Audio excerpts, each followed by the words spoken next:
Hello everyone and welcome to my channel, and today I'll be reading an Arlecchino listener by me. So let's get into it. Warmth. That's the first thing you feel when you wake up. And you feel like you're being wrapped in something warm. And for a moment, you're content to stay that way, and you shift slightly, expecting the now familiar brush of fur against fabric.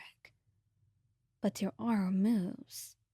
Wait, an arm. You blink, then jerk upright, staring down at your hands. And you have hands, fingers, and nails. No more paws or fur. You're back to your body again. And for a heartbeat, you just stare, waiting for your mind to catch up with the reality. Was that a dream? Did you just wake up? But it couldn't be. It was too realistic. The blanket slides down your shoulders as you lift trembling hands to your face, pressing them to your skin as if to confirm you're real. I am back, you whisper, and then the door opens quietly, and you freeze. Arlecchino steps in, her expression composed as always. She's dressed more simply than usual, and in her hands, she carries a tray with a teapot and a cup.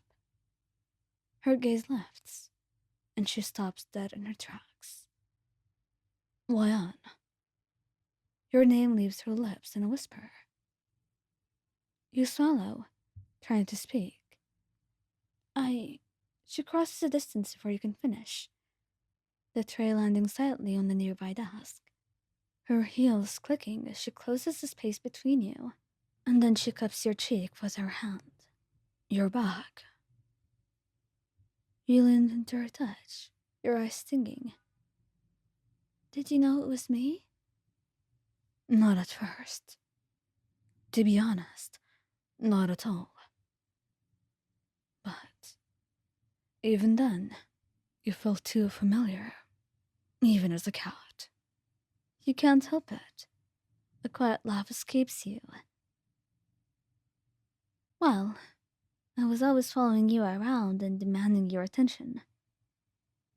Exactly. Though I suppose I didn't mind. Your chest warms at that. You took care of me. She exhales through her nose, her voice low. You refused to eat unless it was from my hand. You scratched Hermione when he tried to move you off my desk. I actually did that? Her eyes gleam faintly with amusement. He forgave you.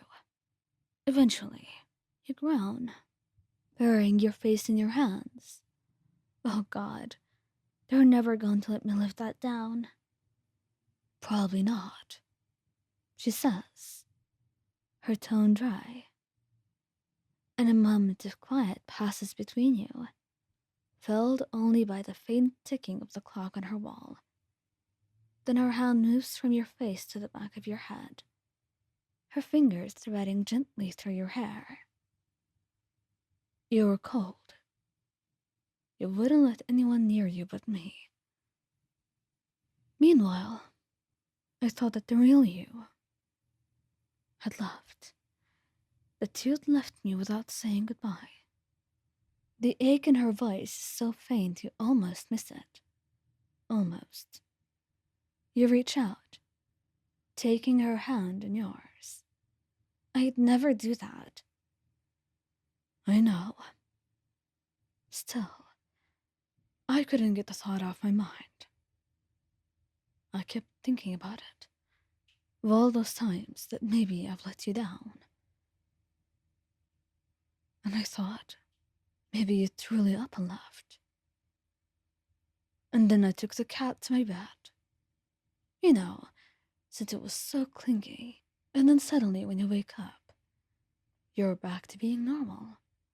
Again. So, what that means is, you stayed with me all day? I couldn't leave. Or it was more like you wouldn't let me. You sit there, holding each other's gaze. the firelight flickering between you. It's strange. After everything you've seen her do, every ruthless act she's committed, this is what you find truly confusing. The sight of her being so soft and uncertain, so utterly human. And you smile faintly. For someone who says she doesn't get attached, she huffs. You were an exception long before you were turned into a cat. You smile, resting your forehead against her shoulder. That's a terrible confession. And now I have a hard time that you're actually the real Arlecchino. Truly, as if you haven't heard enough of my praise. Well, I'll rephrase that. Her fingers tighten slightly in your hair.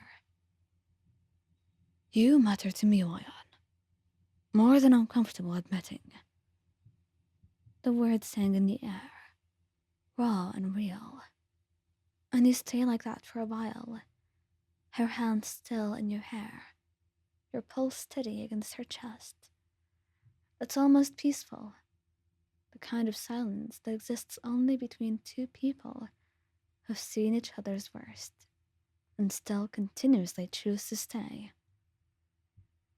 And when she finally pulls back, it's only to study you, as if to reassure herself that you're truly back here.